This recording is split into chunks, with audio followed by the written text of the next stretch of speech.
மீண்டும் களத்தில் அண்ணாமலை அப்படின்னு சொன்னோம். இன்னைக்கு கமலாலயத்துல நடந்த எஸ்ஐஆர் ஆய்வு கூட்டத்துல அண்ணாமலை அவர்கள் தலைமை தாங்கி அங்க சில விஷயங்களை செஞ்சிருக்காரு. அதோட சேர்த்து எஸ்ஐஆருக்கு கேரளா மற்றும் வெஸ்ட் பெங்கால்லயும் எதிர்ப்பு கிளம்பி இருக்கு.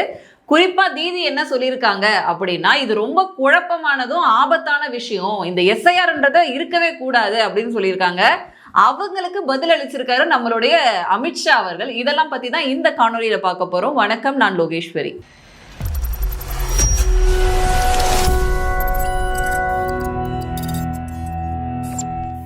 மீண்டும் கமலாலயத்தில் காணப்பட்டார் அண்ணாமலை அப்படிங்கிறதா செய்தி இன்னைக்கு. ஏன்னா ரொம்ப உற்சாகமா இன்னைக்கு கமலாலயத்துல கலந்துக்கிட்டாரு. இந்த ஸ்பெஷல் இன்டென்சிவ் ரிவிஷன் இருக்கு இல்லையா, இதை பத்தி அந்த பக்கம் இந்த பக்கம்னு எதிர்கட்சிகள் ஒரு பக்கம் ஒரு குளறுபடி ஒரு குழப்பத்திலேயே இதை வச்சிருக்காங்க. இதை பண்ணவே கூடாது அப்படிங்கிற ஒரு தோரணையில தான் எல்லோருமே பேசிட்டு இருக்காங்க. நாமளே இதை பத்தி நிறைய காணொலி பேசிட்டோம்.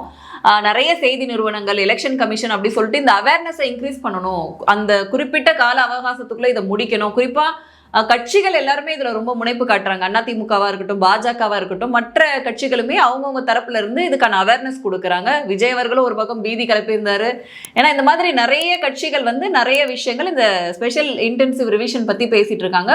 முழுக்க முழுக்க பப்ளிக் ஒரு அவேர்னஸ் வரணும். அதுலயும் குறிப்பா பாஜகல இன்னைக்கு நடந்த இந்த கூட்டம் இருக்கு இல்லையா, இது எப்படியா நீங்க கையாளணும் அப்படின்றதுக்கான ஒரு கிளாஸ் மாதிரி தான் கிட்டத்தட்ட. இதுல நிறைய பாஜகவோட மூத்த தலைவர்கள் கலந்துகிட்டாங்க. டெல்லியில இருந்து அரவிந்த் மேனன் அவர்கள், சுதாகர் ரெட்டி அவர்கள், அதுக்கப்புறமா தருண் அவர்கள் அப்படின்னு சொல்லிட்டு பாஜக டெல்லியில இருந்து இவங்கெல்லாம் கலந்துக்கிட்டாங்க. அதோட சேர்த்து மூத்த நிர்வாகிகளும் இங்க இருந்தாங்க. இவங்களோட சேர்த்து தேர்தல் பொறுப்பாளர்கள் போட்டிருப்பாங்க, அப்புறம் வாக்குச்சாவடி முகவர்கள், அப்புறம் நிறைய நிர்வாகிகள் அப்படின்னு சொல்லிட்டு சென்னை, திருவள்ளூர் உள்ளிட்ட 11 மாவட்டத்தை சேர்ந்த நிர்வாகிகள், முக்கிய நிர்வாகிகள் இந்த கூட்டத்துல கலந்துக்கிட்டாங்க.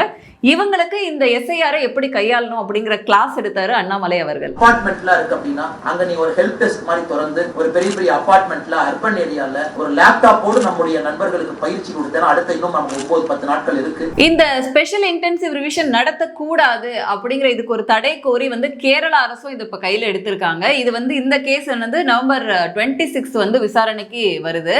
ஸோ இதை பண்ணக்கூடாது அப்படிங்கிற தொடர்ந்து எதிர்கட்சிகள் ஒரு குழப்பம் ஏற்படுத்தி கொண்டே இருக்காங்க. ஏற்கனவே நம்ம நிறைய காணொலிகள்ல பார்த்தோம் இந்த எஸ்ஐஆர் குறித்து இவங்க எழுப்பக்கூடிய கேள்விகள். இதோட சேர்த்து நிறைய காணொலிகள், டியூப்ளிகேட் என்ட்ரிஸ் பத்தி நிறைய விஷயங்கள் நம்ம பார்த்துட்டே தான் இருக்கோம். ஆனா எதிர்கட்சிகள் இதை விட்டப்பாடே கிடையாது. இன்னைக்கு புதுசா எடுத்திருக்க யாருன்னு பாத்தீங்கன்னா வெஸ்ட் பெங்கால்ல இருக்க மம்தா பானர்ஜி. இவங்க அடுத்த எலெக்ஷன் பாத்தீங்கன்னா வெஸ்ட் பெங்கால்ல தான். ஏன்னா ஏற்கனவே மோடி அவர்கள் பீகார் வெற்றியை தொடர்ந்து ரொம்ப ஸ்ட்ராங்கா சொல்லிட்டாரு, இந்த காட்டாட்சியை நமக்கு முடிவுக்கு கொண்டு வந்தே ஆகணும். வெஸ்ட் பெங்கால்ல பாத்தீங்கன்னா அவ்வளோ ஒரு ஷார்ப்பான போட்டியை பாஜக கொடுக்க போகுது.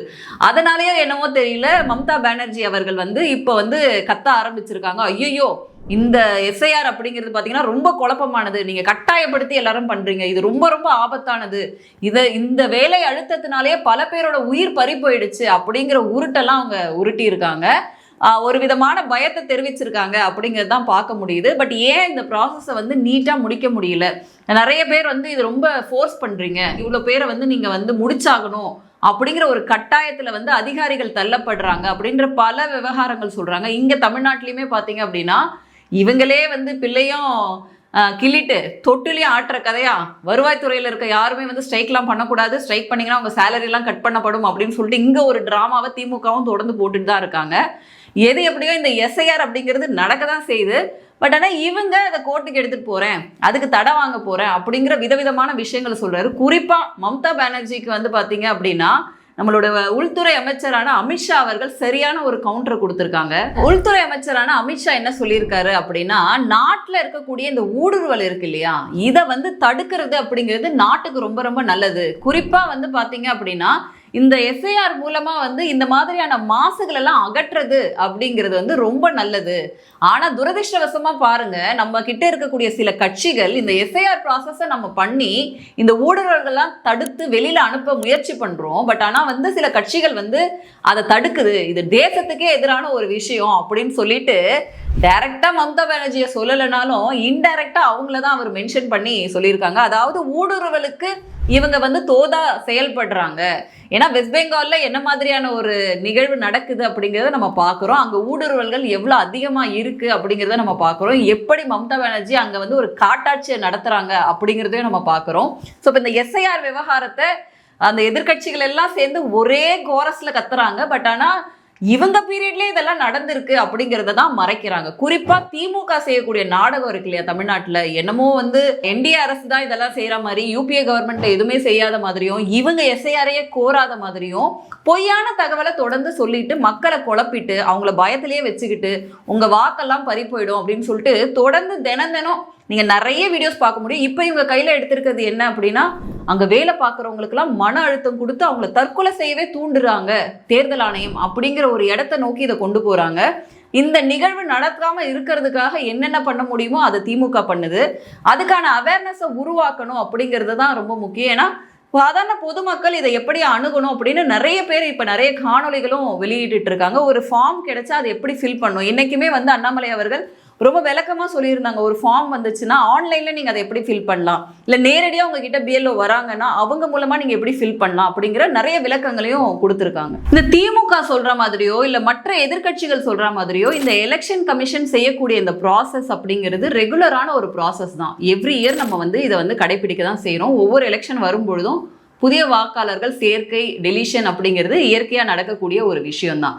அதோட சேர்த்து ரொம்ப முக்கியமான 6 விஷயங்களுக்காக மட்டும்தான் வந்து இந்த எலெக்ஷன் கமிஷன் இந்த வேலையை வந்து செய்கிறாங்க. அதாவது டபுள் என்ட்ரி, இறந்து போனவங்கள நீக்கிறது. ஏன்னா நிறைய பேர் வந்து அவங்க போய் அந்த எலெக்ஷன் வரும்பொழுது தான் அவங்க ரியலைஸ் பண்ணுவாங்க இதுலேருந்து எடுக்கணும் அப்படின்னு சொல்லிட்டு. அதே மாதிரி நியூ என்ட்ரிஸை வந்து ஆட் பண்ணுறது. 18 வயசு நிரம்பினவங்க அவங்க ஓட்டு போடணும் இல்லையா, ஸோ அப்போ அவங்களுக்கான வாக்குகளை உருவாக்கணும்ல, அவங்களுக்கு ஒரு ஐடி கார்டு கொடுக்கணும் அப்படிங்கிறதுனால அந்த ப்ராசஸ் இதுக்குள்ளே வருது. மாதிரி மல்டிபிள் என்ட்ரிஸ், நீங்கள் வீடு மாறி போனாலோ கல்யாணம் பண்ணி போகிறோம் அப்படின்னா மல்டிபிள் என்ட்ரிஸ் இருக்கும். ஸோ இந்த மாதிரியான ஒரு சில 6 விஷயங்களை முன்னிறுத்தி தான் வந்து இந்த ப்ராசஸ் ஆனதே நடைபெறுது. அதே மாதிரி ஏதோ ஒரு உறவுகளை தான் கேட்குறாங்க. தொடர்ந்து வந்து நம்ம முதல்வரோ இல்லை எதிர்கட்சியினரோ ஊருக்கு ஆர்ப்பாட்டம் பண்ணிட்டு இதை எடுத்துருவாங்க அதை எடுத்துருவாங்க அப்படின்னு சொல்லி பயம் கொடுத்து மட்டும்தான் செய்கிறாங்களே தவிர இதில் இருக்கக்கூடிய இந்த ப்ராசஸை எளிமையாக புரிய வைக்க யாருமே முயற்சி பண்ணுறதில்லை அப்படிங்கிறது தான் இங்கே குற்றச்சாட்டாக இருக்குது. செத்து போனவங்கலாம் எலெக்ஷன் அன்னைக்கு மட்டும் வந்து வாக்கு செலுத்திட்டு போகிற மாதிரி சில காணொலிகளுமே நம்ம வந்து அந்த ட்ரால் மாதிரி சில வீடியோஸ் போடுறாங்க. பட் பப்ளிக் வந்து இதை ஒரு அவேர்னஸாக எடுத்துக்கணும். டியூப்ளிகேட் என்ட்ரிஸ், டெலிஷன்ஸ் அந்த மாதிரியான விஷயங்கள் நடத்துறதுக்காக மட்டும்தான் இந்த எஸ்ஐஆர் வந்து பயன்படுத்தப்படும். நம்ம வாக்குகளை நம்ம கிட்ட இருந்து நீக்க முடியாது அப்படிங்கிற பிரச்சாரத்தை தான் தேர்தல் ஆணையமும் செய்யுது. அதே மாதிரி பார்த்தீங்கன்னா ஆளும் அரசாக இருக்கக்கூடிய பாஜக அரசு, பாஜகவுக்கு ஆதரவாக இருக்கக்கூடிய அதிமுக போன்றவங்க எல்லாம் வந்து இதை தொடர்ந்து முன்வைக்கிறாங்க. ஆனால் திமுக தொடர்ந்து ஒரு பொய் பிரச்சாரத்தை கட்டவிழ்த்து அவங்க செய்யக்கூடிய இந்த டிராமா இருக்கு இல்லையா, பல இடங்கள்ல வந்து பார்த்தீங்கன்னா சட்டம் ஒழுங்கு சீர்கேடு, அப்புறம் நிர்வாக சீர்கேடு அப்படின்னு சொல்லி பல விஷயங்கள் இருக்கு. இதெல்லாம் மறைக்கிறதுக்காக, இவங்களுடைய திறனற்ற ஆட்சியை மறைக்கிறதுக்காக ஏதோ ஒரு டிராமாவை கையில் எடுத்து மக்களை வந்து அந்த லைம் லைட்லேயே வச்சுக்கணும், அவங்கள குழப்பத்திலேயே வச்சுக்கணும், அப்போதான்டா நம்ம நிம்மதியாக இருக்க முடியும் அப்படிங்கிற ஒரு பிரச்சாரத்தை தான் வந்து திமுக தொடர்ந்து கையில் எடுக்குது. ஸோ இந்த எஸ்ஐஆர் அப்படிங்கிறது கண்டிப்பாக நடந்தே தீரும். இவங்க என்ன டிராமா போட்டாலும் கூச்சல் போட்டாலும் தினம் இதுக்கான அப்டேஷனும் வந்து கொடுத்துட்டு இருக்காங்க. இந்த ப்ராசஸ் வந்து இந்த ஒரு மாதம் மட்டும் இல்லாமல் கரெக்டிவாக அடுத்த சில மாதங்கள்லையும் நடந்து பிஃபோர் எலெக்ஷன் இதை கம்ப்ளீட்டாக முடிப்பாங்க அப்படிங்கிறது தான் செய்தி. மீண்டும் வேறொரு காணொலியில் சந்திக்கிறேன். நன்றி, வணக்கம்.